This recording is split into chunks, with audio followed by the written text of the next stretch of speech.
You want first place, come play with me. You want second place, go somewhere else. Like, listen, man, if you're gonna be out here training 8 hours a day, if you're gonna spend 9 months out of the year away from your family, you better fucking win the championship.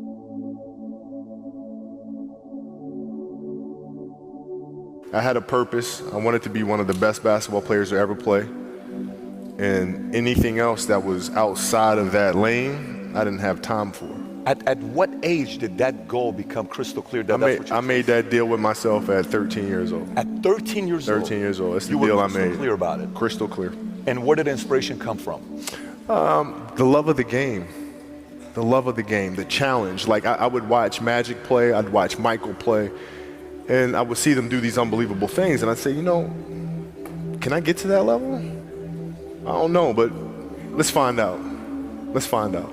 And so that curiosity to see where I could push this thing led me down that path, I think. You know, basketball for me was the most important thing. So everything I saw, whether it was TV shows, whether it was books I read, people I talked to, everything was done to try to learn how to become a better basketball player. Everything, everything. And so when you have that point of view, then literally the world becomes your library to help you to become better at your craft. 13 years old, I had a I had a kill list. And so, you know, they used to do these rankings. It was Street and Smith basketball rankings. And I was nowhere to be found because I was like 6'4", scrawny, like 160 pounds soaking wet. So I was like 57 on the list. And so I will look at 56, 55, all the way up to number 1, who these players are, what club teams they played for. So when we go on an AAU travel circuit, I gotta hunt them down, right? And so that became my mission in high school, is to check off every other person, all those 56 other names, hunt them down and knock them down. At 13 years old, you know, I played the longer game because my game wasn't about being better than you at 13. It was to be better than you when, you know, the chips are really on the line. So when we played at 13, I would size you up and see what your strengths and weaknesses are. How do you approach the game? Are you silly about it? Are you goofy about it? Are you good at it just because you're bigger and stronger than everybody else? Right? Or is there actually thought and skill that you put into it? Right? And when I'd play to my weaknesses. I wouldn't play to my strengths. I played to my weaknesses. Because when you're playing summer basketball, there's so many games. So there's not a lot of skill work being done. So when are you going to get better? Right? When you're playing in competition situations, you're only playing to your strengths. Why? Because you want to win. Right? So what I would do, I was work on the things during those games that I was weak at. Left hand, pull-up jump shot, post game. Right? So I have a strategy. And so then fast forward to when I'm 17 and my game is completely well-rounded, and that player at 13 that I saw at 13 is still doing the same shit at 17, now you got a problem. That's right. I see a lot of players take vacations with other players that are close friends. And we'll just take vacations just to take vacations, or just hang out just to hang out. Like I never did that. But why not though? Why didn't you do that? Well, because when I retire, I didn't want to have to say, I wish I would have done more. At the time, I deal with what I've referred to as Goat Mountain. I went to Goat Mountain and I talked to Magic, Michael, Bird, Hakeem Olajuwon, Jerry West, Oscar Robinson, Bill Russell. You know, so I would talk to them. What did you do? What were your experiences? Michael in particular, he's become my big brother. He's been my big brother since I first came in the league. And what was that process like?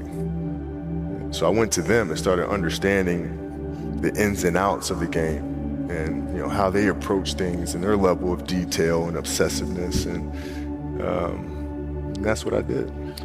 I tell you, like when I was in high school, and I used to work out with the 76ers.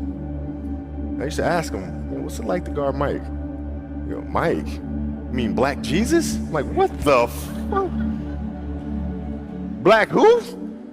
Oh, we call him Black Jesus. Or you can call him Black Cat. I'm like, I'm gonna call him fucking Mike. That's his fucking name.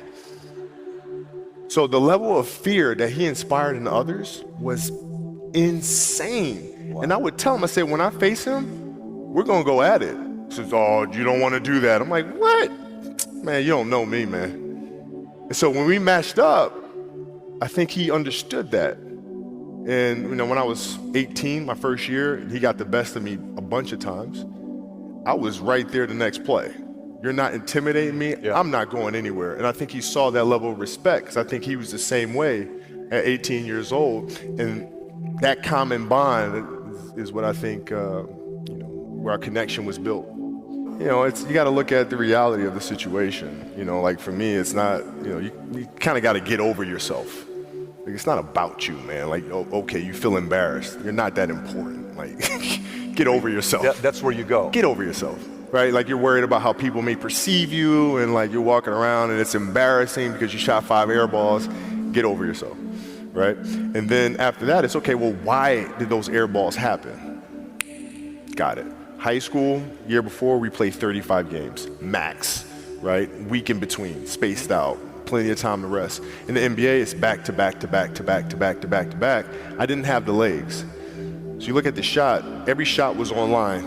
Every shot was online, but every shot was short. Right? I gotta get stronger. I gotta train differently. The weight training program that I'm doing, I gotta tailor it for an 82-game season so that when the playoffs come around, my legs are stronger and that ball gets there. So I look at it with rationale. And say, okay, well, the reason why I shot air balls is because my legs aren't there. I go, well, next year they'll be there. That was it.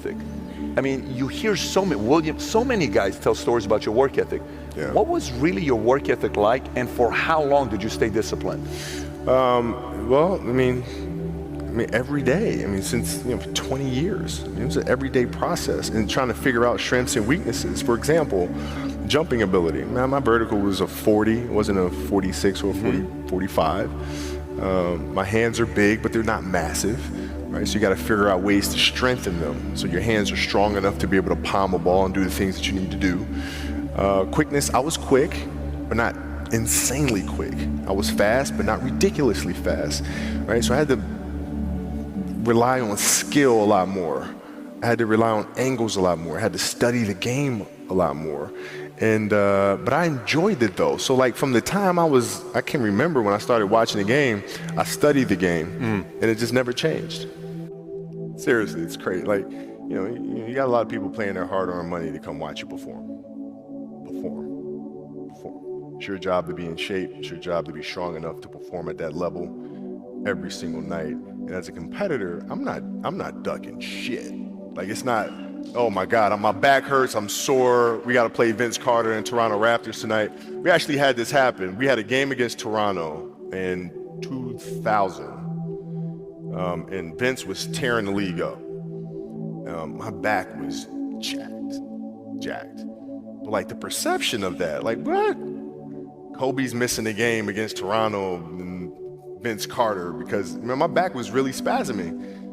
But people will be like, what? Oh, he's ducking Vince. Excuse me? No, I don't think so. So I would be in the layup line like, okay, there's a lot of days where, you can rest and recover. Today ain't one of them. Your back can bother you any other day. That shit ain't bothering me today. Wow. He gonna have to see me today. You have a hamstring injury, you pull your hamstring really, really badly. You can barely walk, right? Let alone play anything. Soccer, basketball, volleyball, whatever it is. Can't do anything. Doctor tells you go home, sit up on the couch, rest your hammy, right? Stay off of it, don't get up, no sudden movements. You're at home, all of a sudden a fire breaks out in the home, right? Your kids are upstairs, wife is wherever she may be, shit's going down, right? I'm willing to bet that you're gonna forget about your hamstring, you're gonna sprint upstairs, you're gonna grab your kids, make sure your wife's good, you're getting out of that house, right? Hamstring be damned. You're not gonna feel your hamstring, right? And the reason is because the lives of your family are more important than the injury of your hamstring. And so when the game is more important than the injury itself, you don't feel that damn injury. Not at that time. You gotta set the example. This is another obstacle. This obstacle cannot define me. It's not gonna cripple me. It's not gonna be responsible for me stepping away for the game that I love. I'm going to step away on my own terms. You know, sometimes we are so worried about what other people think about us. You know, it's like, oh my gosh, what if they think I'm crazy? What if they think I'm over obsessive or competitive? And what if this is like, you're too much? This is just not healthy for you to be thinking this way, right? Yeah. How did you get your mindset into this alter ego to be comfortable being Black Mamba? Like, how did that happen? It's a good separation for me, you know, emotionally, to be able to put myself in a place where at practice or when I'm training or during games, I switch my mind to something else. I switch my mode into something else, right? For me, it's the equivalent of Maximus Decimus Meridius in Gladiator picking up the dirt, smelling the dirt. It's go time, right? So that was my mental switch. It was like an actor getting ready for a film. You gotta put yourself in that cage. When you're in that cage, you are that character. And then when you leave there, it's something completely different. But when I'm in that cage, bro, don't fucking touch me, don't talk to me. But during that year, everybody kept coming up to me and saying, okay, you're gonna have stages of grief when you retire. You're gonna go into a state of depression when you retire. And those are all normal and all this other stuff. And I'm like, dude, I'm fine. Yes, of course you would say that. I said that too. I'm like, dude, fuck, man. And so after a while, I just started listening, like, oh, yeah.